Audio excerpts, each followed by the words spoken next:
Hi, and welcome to session 6. In this session, we'll learn how to invert triads, and we'll use some of those inverted triads to play a beautiful tune that I was just playing called Lean on Me. This tune introduces us to syncopated rhythm and helps us learn to feel the spaces between the notes we play. We'll also learn how to read rhythms in written music. It's going to be an awesome session, so let's get started.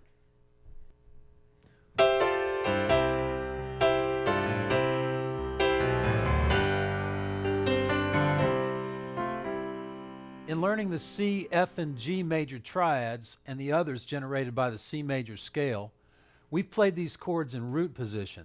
That is, the C major triad with a C on the bottom, the D minor triad with a D on the bottom, and so on. By taking that C major triad and putting the root, which is C, up on top of the chord rather than on the bottom, we get what's called an inversion. An inversion uses the same notes in the chord but changes the order. The chord has a similar quality to the other chord. It's a C triad, but it sounds different with that C taken up the octave. So this, a C triad in root position, becomes this, a C triad in first inversion. When the third of the chord is the lowest note, we'll call this the first inversion. Now if I take the bottom note of this first inversion C triad, which is an E, and move it up to the top of the chord, so it's like this, we get a C triad in second inversion. When the fifth of the chord is the lowest note, like this, we call it second inversion. If we do this once more, putting the G on top, we're back to root position C triad. Only now we're one octave higher than where we started. So the whole sequence, root position, first inversion, second inversion, and root position up the octave goes like this. Root position, first inversion, second inversion, and then root position again, up an octave. Going back down with these inversions,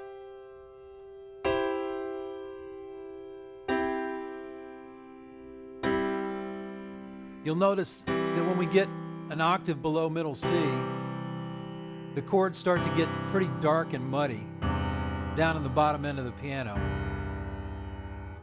If we're playing from a chord chart, by ear, or writing a song, the best guide in determining where to play the chord on the piano is what sounds best and what color you want to get.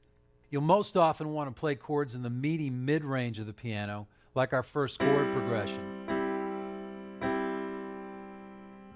When we identified the inversions of C, you might have noticed that the opening chord of our first progression is a C major triad in second inversion with a C note down in the left hand.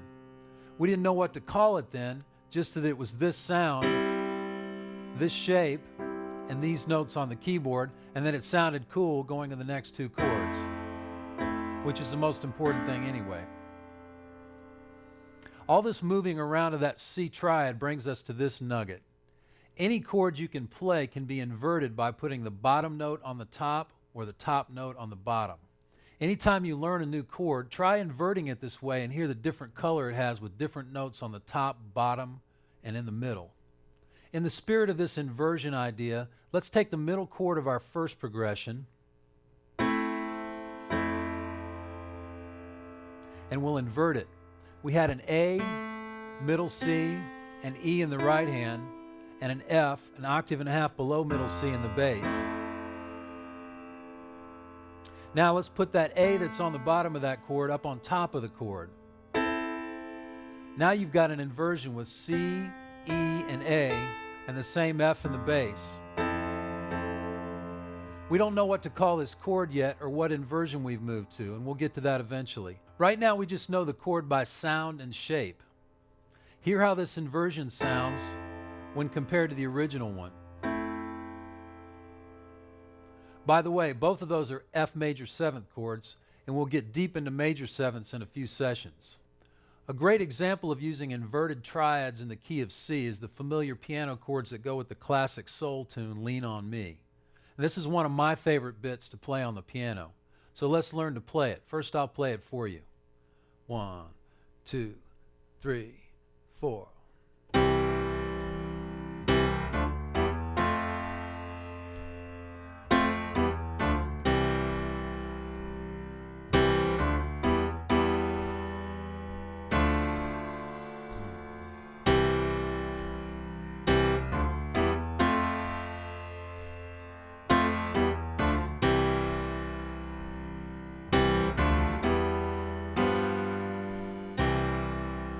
Lean on Me was written by the brilliant soul singer, Bill Withers. It's a great example of using the first 4 triads of the major scale, all in first inversion. Here's a first inversion C, first inversion D minor, first inversion E minor, and first inversion F. The rhythm of it has a nice groove to it, and the chords, with the exception of one, all stay in the same position and shape, moving parallel, making it pretty user-friendly to learn. So let's take this apart phrase by phrase. We'll start on that C triad in first inversion with middle C on top and with a bass note 2 octaves below middle C. We'll finger the chord 1, 3, 5 in the right hand, and the bass notes will start on the 5th finger in the left hand, and we'll end up covering all 5 notes in that hand position, from C to the G above. The first phrase starts like this in the right hand. 1, 2.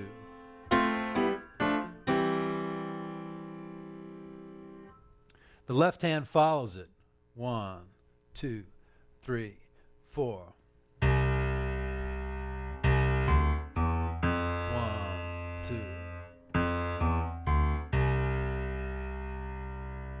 Together they go like this. 1, 2, 3, 4. 2, 3, 4. 1, 2, 3, 4. 1. All the chords in this tune, except one at the very end, have the same shape.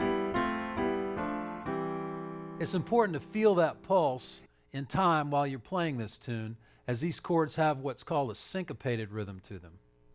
Syncopation refers to the fact that they don't fall evenly right on the beats like this. Here I'll play it straight, with the notes falling evenly on the beats. Here's how it would sound.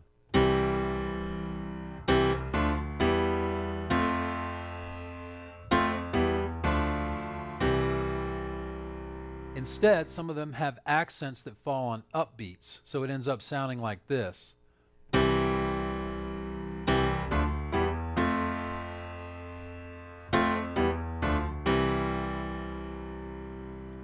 Lean on Me has a very natural feeling syncopated rhythm, but you've got to get it into your ear and body along with the pulse. The syncopated rhythm uses the pulse as its foundation, and if the pulse isn't felt solidly, there won't be a downbeat to make that upbeat in the groove. Later on we'll learn how to read rhythms like that, but reading and counting this type of rhythm from the music never feels as natural as internalizing it by listening to it and feeling it against the pulse. Tapping a rhythm out is a simple way to focus on the rhythm of a piece of music without having to worry about the notes. Let's try tapping out the rhythm of that phrase while feeling the pulse, and I'll count us in. 1, 2, 3, 4. 1, 2, 3, 4. 1, 2, 3, 4. 1, 2. The next phrase goes like this in the right hand, starting on the same inverted C triad with the middle C on top.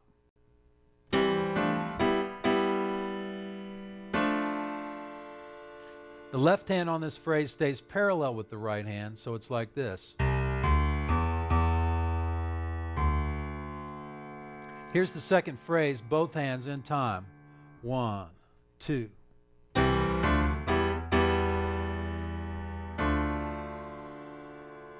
Now try tapping the rhythm after counting 1, 2, just to refresh our memory on that syncopation. 1, 2.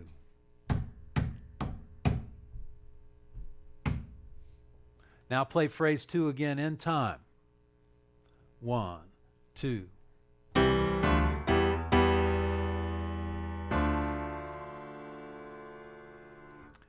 The next phrase is identical to the first one, so it goes the same as we started with.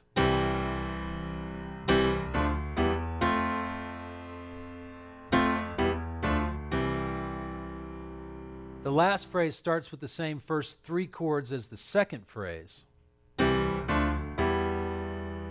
then goes to a new shape, which is F, G, and B, and the bass note goes to G, and we resolve it to the C chord in first inversion that we started with. When working through a section of music, sometimes it's helpful to isolate a problem area and focus on what needs to happen. So let's just isolate the move from that E minor chord on the last phrase to that new shape, which has an F, G, and B in the right hand in it. So the move from E minor to that new shape is. And then it goes to the last chord of the tune, which is a C major triad in first inversion. So one more time, we went from E minor to the new shape, which we're not naming yet, to C. Do this very slowly at first and gradually work up to where you can easily go from E minor to that odd shape to C all in time. So here's that last phrase in time. 1, 2.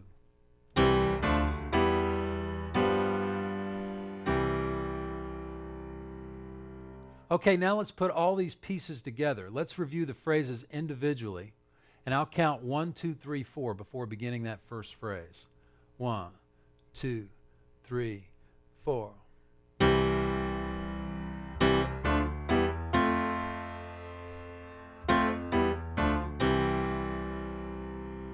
Now let's play phrase 2, and I'll count 1, 2 to start that phrase. 1, 2.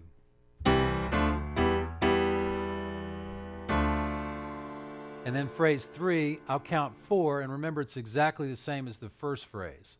1, 2, 3, 4.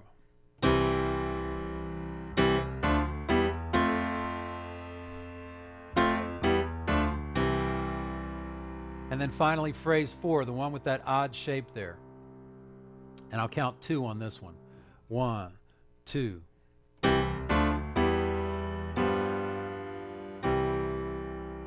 Now let's get our hands off the keyboard, relax them, take a breath, and we'll fire up the timekeeper at 66 beats per minute and lay this thing down. Since our fingers are staying in the same position, playing the same shape for most of the tune, our forearms are responsible for much of the connection of these chords, and you can use a little sustain pedal, but be careful not to blur the chords. Just feel them riding up and down these parallel chords, changing with the forearm. With chords changing this quickly, once again, we'll want to stay off the pedal, only using it a little bit, or it'll sound like this.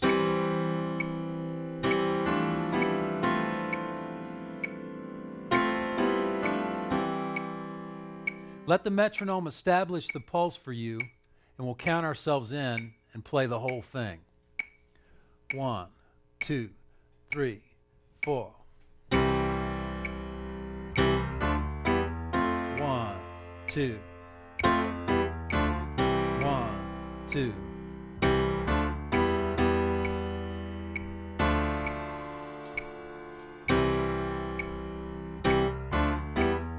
1, 2.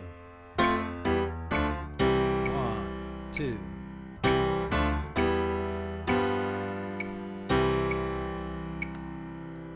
Once again, if at any point there's any question about the rhythm, notes, or fingering, go back and isolate the questionable rhythm, fingering, or notes and correct them before trying to put the whole thing together. And remember, slow it down if you need to. And one more time, remember our mantra for learning and mastering whatever we're working on. Slow it down and break it down.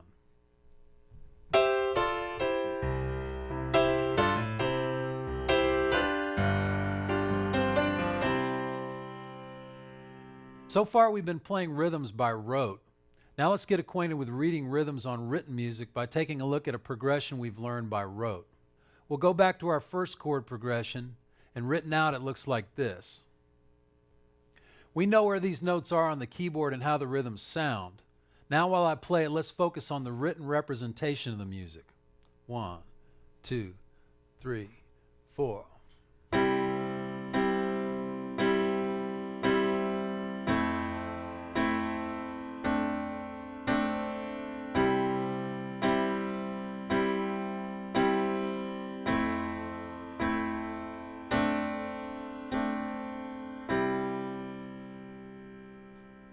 Each played note has a duration or time value that's indicated by several different things.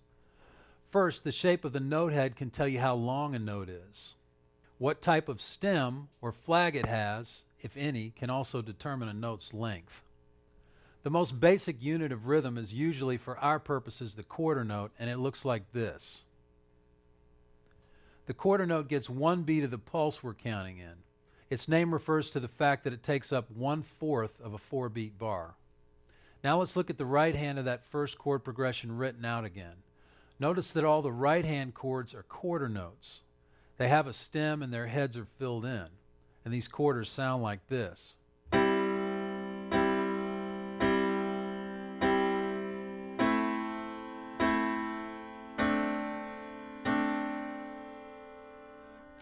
Whole notes get 4 beats each and look like this.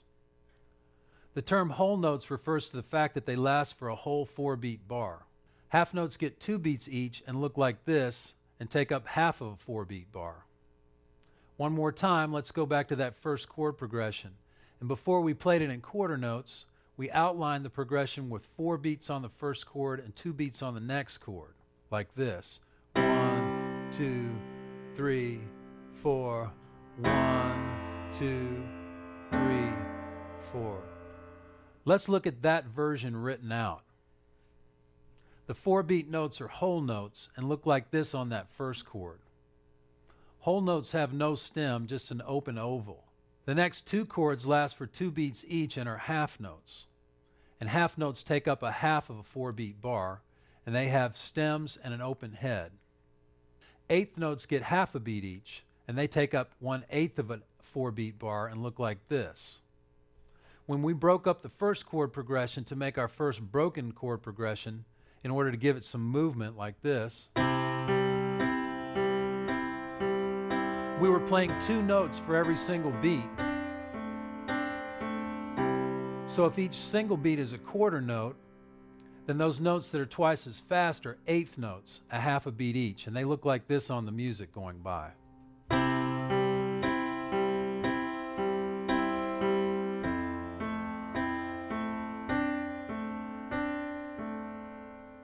When eighths are connected like these to other eighths, their stems are connected or beamed together. An eighth by itself has a flag on its stem like this. It's important to define on each piece of music the number of beats that are going to be in each bar. This is done in the time signature. Time signatures are indicated at the beginning of a piece to indicate how many beats per bar. Let's look at an example. Here's a 4/4 time signature. A time signature has 2 important numbers, and each number tells us something different. The top number indicates how many beats are going to be in each bar of music. The bottom number indicates what kind of note gets 1 beat. While there are several different ways to divide the beat, in this course the bottom number will always be the quarter note, so that number will be 4 for us. And this is the most common. So in our example of a 4/4 time signature, we would have 4 beats in each measure, with a quarter note getting the beat. So back to our first chord progression. The 4/4 thing at the beginning of the line of this written music means our beats are flowing in units of 4. We're expanding the possibilities with the chords we've learned, and next time we'll expand them by leaps and bounds with the addition of the black notes and the ability to play in keys other than C. We've opened new doors rhythmically by playing the syncopated Lean on Me. We've also started learning rhythms and time signatures. In the workshop, we'll break down how to get these concepts in your body and under your fingers, and I'll see you then.